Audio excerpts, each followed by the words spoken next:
नमस्कार प्रिय विद्यार्थियों, वीके नॉलेज इलेक्ट्रिकल में आप सभी का स्वागत है। कंपटीशन एग्जाम की तैयारी करने वाले बच्चों के लिए विशेष तौर से हिमाचल प्रदेश, राजस्थान टेक्निकल हेल्पर और यूपी आर्मी TG2 तीन मुख्य परीक्षाएं अभी होनी है। उन सभी के लिए ये इम्पोर्टेंट क्वेश्चंस है, इसे लास्ट तक जरूर देखना। ITI एग्जाम वाले बच्चों के लिए हमने काफ़ी क्वेश्चन पहले प्रोवाइड करवा दिए हैं। सभी क्वेश्चन इम्पोर्टेंट है, लास्ट तक देखना। पसंद आ जाए वीडियो तो लाइक कर देना, हो सके तो अपने दोस्तों को फॉरवर्ड कर देना। जनरली आप नहीं करते हो, ऐसा मैंने देखा है। और चैनल से पहली बार जुड़े हो तो सब्सक्राइब जरूर कर लेना। आइए आज के क्वेश्चनों से शुरू करते हैं। आगे बढ़ने से पहले एक और जानकारी दे दूं कि इस वीडियो के डिस्क्रिप्शन में लिंक दिया हुआ है, हमारा एंड्रॉइड ऐप डाउनलोड कीजिए। ऐप में कंप्लीट पेड कोर्स और टेस्ट सीरीज आपके लिए अवेलेबल है। चलिए, क्वेश्चन नंबर 1 आपकी स्क्रीन पर है। निम्न में से कौन सा फॉर्मूला डीसी सीरीज और समांतर परिपथ में एक समान रूप से लागू होता है? देखिए, सबसे पहले टोटल करंट का ऑप्शन है। तो माय डियर, हम सब जानते हैं कि समांतर में धारा के लिए formula I1 plus I2 plus I3 होता है। लेकिन अगर श्रेणी क्रम में फॉर्मूले की बात करें तो श्रेणी क्रम में I1 बराबर I2 होता है, इसलिए ये तो समान रूप से लागू नहीं हो सकता। टोटल रेजिस्टेंस का फॉर्मूला देखो, सीरीज में 1 प्लस 2 होता है, जबकि पैरेलल में 1/R1 प्लस 1/R2 होता है। वोल्टेज का फॉर्मूला, पैरेलल में वोल्टेज बराबर होती है, सीरीज में V1 प्लस V2 होता है, तो नहीं हुआ। लेकिन टोटल पावर का फॉर्मूला देखें तो दोनों में P1 प्लस P2 होता है।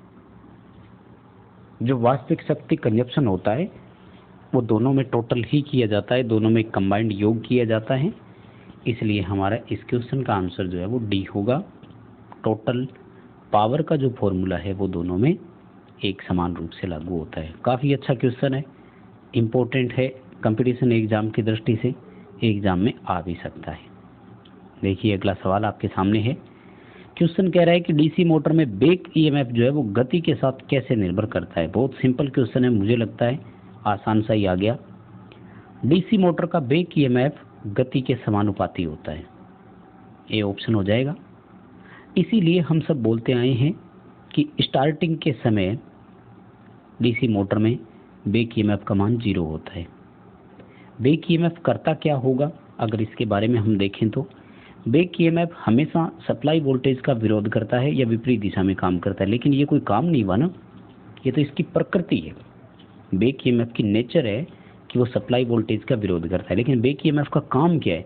तो माय डियर, मोटर जो विद्युत ऊर्जा को यांत्रिक ऊर्जा में कन्वर्ट करती है, वो यांत्रिक ऊर्जा रूपांतरण, एनर्जी कंजर्वेशन में बैक ईएमएफ का ही रोल होता है। अगर बैक ईएमएफ नहीं है तो मोटर यांत्रिक ऊर्जा उत्पन्न ही नहीं कर पाएगी, इसे आप याद रखिए। उत्पन्न यांत्रिक ऊर्जा होती कितनी है, तो इसके लिए फॉर्मूला होता है EB × IA। इसे आप जरूर याद रखें, ये काफी इंपॉर्टेंट फॉर्मूला है, बहुत कुछ इसके बारे में पूछा जाता है, काफी कुछ सीखने को मिलेगा बैक ईएमएफ के बारे में। अगर आप एक पॉइंट नोट कर लेते हैं तो आर्मेचर वोल्टेज ड्रॉप जो है वो घटाने के बाद जो भी ईएमएफ शेष बचता है उसे हम बैक ईएमएफ बोलते हैं। इसके बारे में आप कितने पॉइंट या फैक्ट चाहे तो याद रख सकते हैं, जो भी आपको चीज़ें याद रखनी है। बैक ईएमएफ का फॉर्मूला भी पूछा जा सकता है, आर्मेचर करंट ज्ञात करने। कुल मिलाकर डीसी मोटर में बैक ईएमएफ टॉपिक मुझे ऐसे लगता है कि एग्ज़ाम में इस टॉपिक से आपसे सवाल ज़रूर पूछे जा सकते हैं। आइए अगले क्वेश्चन पर नज़र डाल देते हैं। फोम, रेत यानी या तो झाग या रेत या मिट्टी डाल देते हैं अपन, या फिर किसी कंबल से हम सिस्टम को ढक देते हैं और ऑक्सीजन की आपूर्ति हम अलग कर देते हैं। आग बुझाने की इस प्रक्रिया का नाम क्या है? माय डियर, अगर आपको मैं एक एक करके बताऊं तो आग बुझाने की 3 विधियां होती हैं, जिसमें सबसे पहली विधि का नाम है स्टार्विंग। वैसे स्टार्विंग को हिंदी में बोलते हैं भूख से मर जाना, और वैसे इस विधि का नाम है ईंधन हटा देना। यानी जहां आग लगी हुई है वहां से फ्यूल को रिमूव कर दो, जैसे आप फ्यूल को रिमूव कर देंगे तो आग बुझ जाएगी और आग बुझने की इस विधि का नाम स्टार्विंग है। नंबर 2 पर है दोस्तों कूलिंग विधि। तो ये है हमारा शीतलन द्वारा ताप कम कर देना। तापमान को कम करने की जो विधि है इसे हम बोलते हैं कूलिंग। इसके लिए आपको जनरली पानी का उपयोग करना होता है। पानी जो है वो क्लास ए फायर के लिए काम में लिया जाता है। नंबर 3 है स्मूथरिंग, इसको हिंदी में चिक्करण बोलते हैं और ये होता है हमारा ऑक्सीजन की सप्लाई को काट देना। क्योंकि आग बुझाने की 3 विधियां हैं, या यूं कहें कि आग 3 कारकों से मिलकर लगती है, ईंधन, ऊष्मा और ऑक्सीजन। इनमें से किसी एक को अगर अपन आइसोलेट कर देंगे आग ऑटोमेटिक बुझ जाएगी। अब हमने यहाँ पर क्या किया है, ऑक्सीजन की आपूर्ति ही रोकी है, इसलिए अपने इस क्वेश्चन का आंसर जो है वो डी होगा। स्मूथरिंग विधि के साथ हमें इस क्वेश्चन में जाना है। काफ़ी अच्छा क्वेश्चन है, काफ़ी अच्छा ऑप्शन भी है। आगे देखिए क्वेश्चन पूछा जा रहा है, ओम नियम के लिए शर्त क्या है।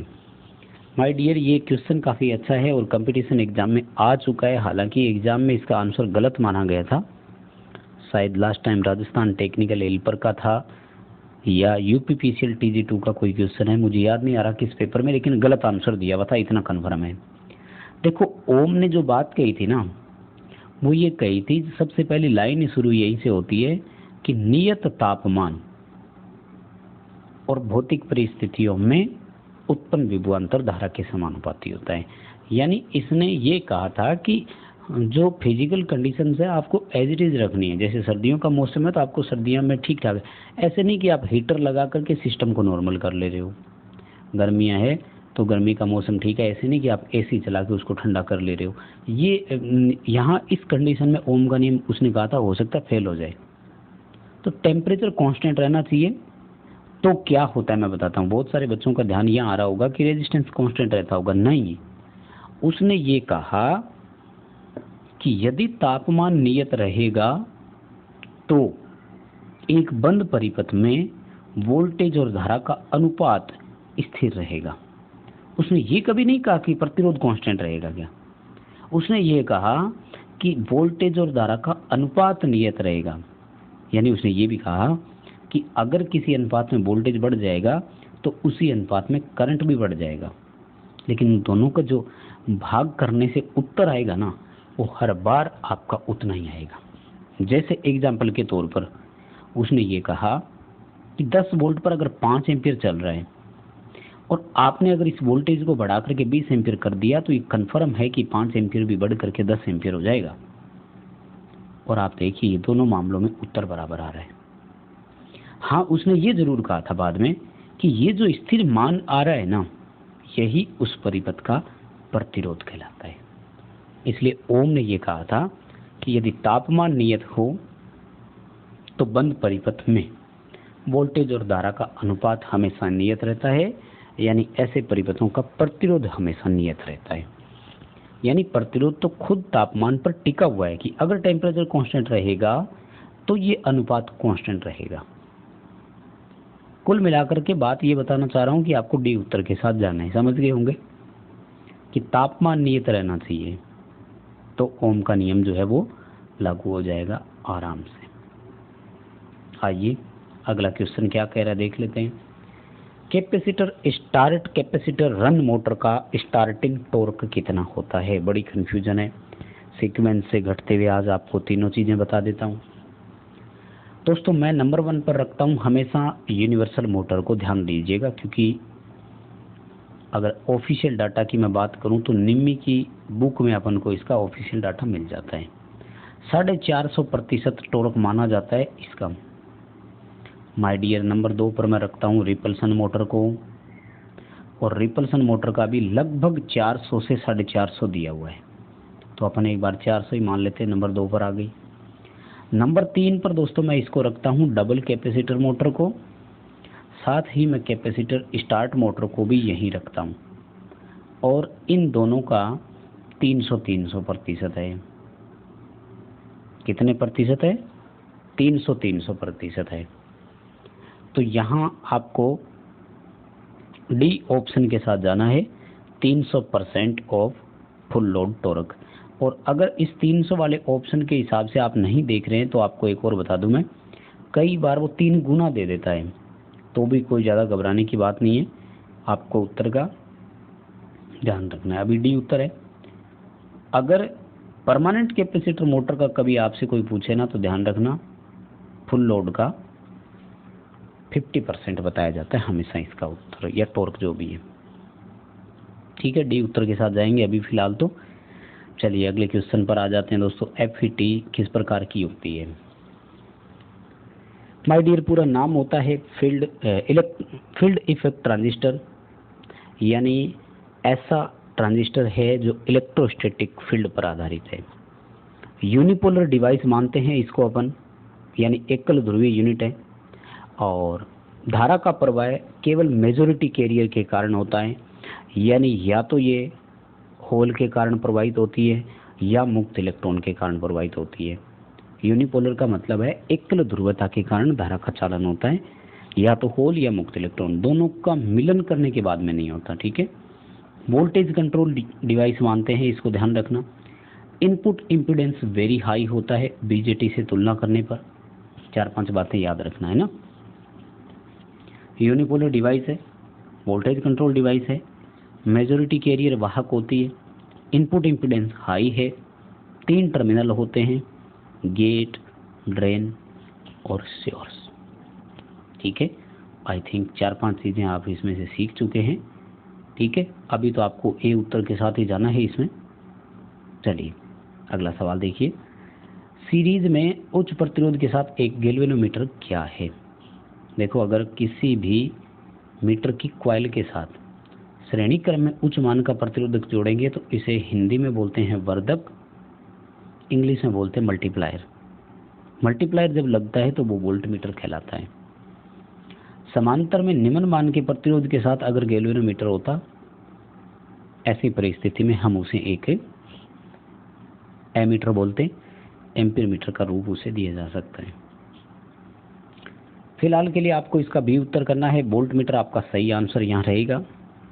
अगला सवाल, जब सर्किट में करंट और voltage 90 degree out of phase हो तो परिपथ में शक्ति खपत का मान कितना होगा?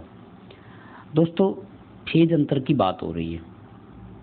फेज अंतर वाला सर्किट जब भी आ जाता है तो सीधी सी बात है एसी की बात हो रही है। एसी में शक्ति ज्ञात करने के लिए फॉर्मूला VI cos फाई होता है। अगर cos फाई में मान देखें तो cos 90 डिग्री दिया हुआ है, cos 90 का मान होता है 0। इसलिए जब भी करंट और वोल्टेज के बीच 90 डिग्री का डिफरेंस हो उस समय परिपथ में वास्तविक शक्ति का मान हमेशा 0 होता है। ए ऑप्शन के साथ जाना है, यानी ऐसे परिपथों में किलोवाट का मान 0 है तथा KVA और kVAR बराबर होते हैं। क्यों बराबर होते हैं? क्योंकि kVAR जो निकलता है वो VI sin फाई से निकलता है और sin 90 का मान जो है वो 1 होता है। इसलिए V इंटू आई को 1 से गुना करो या ना करो, और जो हमारा KVA होता है ये ओनली V इंटू आई होता है, तो बात एक ही हो गई ना।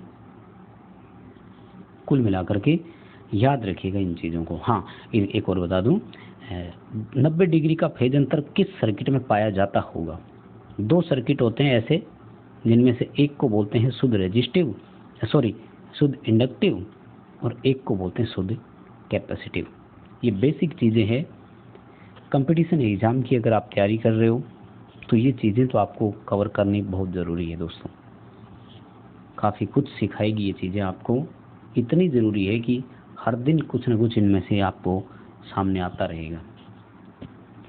रेटेंटिविटी की धारण क्षमता इकाई क्या है? रेटेंटिविटी को हिंदी में धारण क्षमता बोलते हैं। देखो, धारण क्षमता जितनी उच्च होगी अवशिष्ट चुंबकत्व उतना ही उच्च होगा। ऐसे परिपथ स्थायी चुंबक बनाने के लिए ज़्यादा उपयुक्त माने जाते हैं, हमेशा ध्यान रखना। हिस्टैरिसीस मोटर का जो रोटर होता है वो भी उच्च धारण क्षमता वाला ही रखा जाता है। यानी रेटेंटिविटी का मतलब क्या है? अवशिष्ट चुंबकत्व को धारण करने की क्षमता रेटेंटिविटी कहलाती है। जितना ज़्यादा होगा अवशिष्ट चुंबक तो उतना ही ज़्यादा होगा। अगर रिटेंटिविटी हाई होगी तो कोअर्सिव फोर्स, जिसे निग्राहिता या निग्राहिता बल बोलते हैं, वो भी उच्च होगा, ये ध्यान रखना। अगर धारणा क्षमता अधिक है, अवशिष्ट चुंबकत्व अधिक है, तो निग्राहिता भी अधिक होगी। इसका मतलब एक स्थायी चुंबक के लिए हमें क्या चाहिए? उच्च धारण क्षमता, उच्च निग्राहिता। दोस्तों इसकी इकाई की बात करें तो इकाई होती है वेबर प्रति वर्ग मीटर में। यानी हम ये देखते हैं कि 1 वर्ग मीटर का एरिया जब है तो वो कितने वेबर का फ्लक्स अपने अंदर अवशिष्ट रूप में रख लेता है। आपको इस क्वेश्चन का आंसर डी करना है। अगला सवाल देखिए, पावर ट्रांसफार्मर जो स्टार डेल्टा में जुड़ा हुआ है, इसकी प्रोटेक्शन के लिए सिटी के कनेक्शन कैसे होंगे? सबसे पहले तो बता दूं, पावर ट्रांसफार्मर में प्रोटेक्शन के लिए जब सिटी काम में लेते हैं तो दोस्तों इसे मर्ज प्राइज प्रोटेक्शन कहा जाता है। जनरली मर्ज प्राइज प्रोटेक्शन अल्टरनेटर और ट्रांसफार्मर के लिए काम में लिया जाता है और इसमें प्रयुक्त सिटी के कनेक्शन उस ट्रांसफार्मर या अल्टरनेटर के कनेक्शन का जस्ट अपोजिट होता है। अपोजिट का मतलब है कि अगर वो स्टार में है तो ये डेल्टा में होगा और वो डेल्टा है तो ये स्टार में होगा। आप देख पा रहे होंगे ट्रांसफार्मर स्टार डेल्टा है, इसलिए सिटी डेल्टा स्टार में होगी। फिलहाल के लिए डी उत्तर के साथ आपको यहाँ जाना है। अगला सवाल देखिए, ये थोड़ा सा लंबा क्वेश्चन बनेगा, समझने के लिए आप समय दें तो सही रहेगा। मैंने इसकी क्लासेस पहले से दी हुई है, आप देखें तो और कुछ समझ पाएंगे। यूट्यूब पे ये प्लेलिस्ट में आपको मिल जाएगी और आप इंटरनेट से भी खुद अगर सेल्फ स्टडी के तौर पर इसको निष्कर्ष निकाल सके तो बहुत अच्छा इसमें सीख जाएंगे। कैपेसिटर है, उस पर लिखा हुआ है 471। अब पहले तो आपको मैं बता दूं कि डिपेंड करेगा उत्तर क्या है। तो सबसे पहले आपको आंसर की यूनिट पकड़नी है। आप देख पा रहे हैं चारों में जो इकाई दी हुई है वो पिको फेराड है, ठीक है। तो इसका मतलब क्या है कि आपको इसको कन्वर्ट करने के लिए पिको फेराड में देना है। कई बार माइक्रो फेराड, नैनो फेराड, मिली फेराड में भी होता है, फिर प्रॉब्लम हो सकती है क्योंकि ये हर चीज़ के लिए आंसर अलग अलग डिपेंडेड होगा। फिर भी मैं अब आपको शॉर्ट में बता दूं, जब इस तरह के नोटेशन को पिको फेराड में कन्वर्ट करना हो तो आपको ये देखना है कि पहले दो अंकों के साथ आगे क्या लिखा हुआ है। यानी आपको ऐसे सिचुएशन पे थर्ड डिजिट देखना है और थर्ड डिजिट जितना लिखा हुआ है आपको उसके आगे उतनी ही जीरो लगानी है। बोलें तो यहाँ पर 2 डिजिट लिखे हुए हैं 47। आप देख पा रहे होंगे थर्ड डिजिट है 1 का मतलब वो ये कह रहा है कि इसके आगे 1 जीरो लगानी है। कितनी जीरो लगाएंगे? 1 जीरो लगाते ये बन गया 470। अब आगे पिको फेराड माइक्रो फेराड क्या लगाना है तो वो तो इस क्वेश्चन में डाउट है ही नहीं क्योंकि सारे ऑप्शन एक जैसे है। अब आपको मैं इसमें आगे बताता हूँ। मान लीजिए यहाँ लिखा होता 470, 471 की जगह 470 लिखा होता, देन आपको क्या करना था, पहले दोनों डिजिट को पकड़ना है 7 और अब देखिए तीसरा डिजिट यहाँ क्या है 0, तो वो ये कह रहा है कि 47 के आगे कोई जीरो नहीं लगानी है। देन आपका उत्तर हो जाता सी। मान लीजिए यहाँ पर यही लिखा होता 472, तो वो क्या कह रहा है 47 लिखा हुआ है और उसके आगे 2 लिखा हुआ है, तो वो ये कह रहा है कि इसके आगे आपको क्या करना है 2 जीरो लगाना है। ये बन जाता आपका 4700 पिको फेराड। बताइए बात समझ में आई क्या? अभी तो आपको डी उत्तर करना है क्योंकि इसमें 1 लगा हुआ था। तो जिन जिन बच्चों ने डी उत्तर कर दिया वो बिल्कुल सही है। और अगले क्वेश्चन पे चलते हैं। देखो शॉर्ट की डायोड में कितने पीएन जंक्शन होते हैं? कई सारी बातें बता देता हूँ, पहले तो इसका उत्तर ही बता देता हूँ। शॉर्ट की डायोड में कोई पीएन जंक्शन नहीं होता है, ये मेटल डायोड की श्रेणी में आता है। पॉइंट नंबर 1, इसमें एक तरफ एन परत होती है, एक तरफ कोई मेटल होता है, यानी इसमें पी होता ही नहीं है, केवल एन परत होती है, ध्यान रखना। अब एन परत केवल इलेक्ट्रॉन ही हुए, पी यानी होल है ही नहीं, इसका मतलब ये भी एक तरह से यूनिपोलर डिवाइस है। तो शॉटकी डायोड मेटल डायोड की श्रेणी में आता है। एक तरफ एन परत होती है, एक तरफ मेटल होता है। यूनिपोलर की श्रेणी में आता है। कोई पीएन जंक्शन इसमें नहीं होता है। और तीसरी सबसे बड़ी विशेषता, फास्टेस्ट डायोड की श्रेणी में गिना जाता है, क्योंकि कहते हैं कि रिवर्स रिकवरी टाइम RRT जो होता है वो सबसे कम इसी डायोड का है। रिवर्स रिकवरी टाइम एक डायोड के ऑपरेशन स्पीड, प्रचालन गति को दर्शाता है, जिससे ये पता किया जाता है कि ये कितना फास्ट है, कितना स्लो डायोड है। शॉटकी डायोड सबसे तीव्र या सबसे फास्ट डायोड में गिना जाता है। बस दोस्तों, यही थे आज के हमारे क्वेश्चंस। वीडियो पसंद आया तो लाइक कीजिए, ऐप डाउनलोड कीजिए, डिस्क्रिप्शन में लिंक है। हमारी वेबसाइट पर भी विजिट करें, वहाँ क्वेश्चन पढ़ने को मिलेंगे। इस वीडियो को अपने दोस्तों को फॉरवर्ड कीजिए और आप चैनल को सब्सक्राइब कर लीजिए। मिलते हैं एक नए वीडियो के साथ।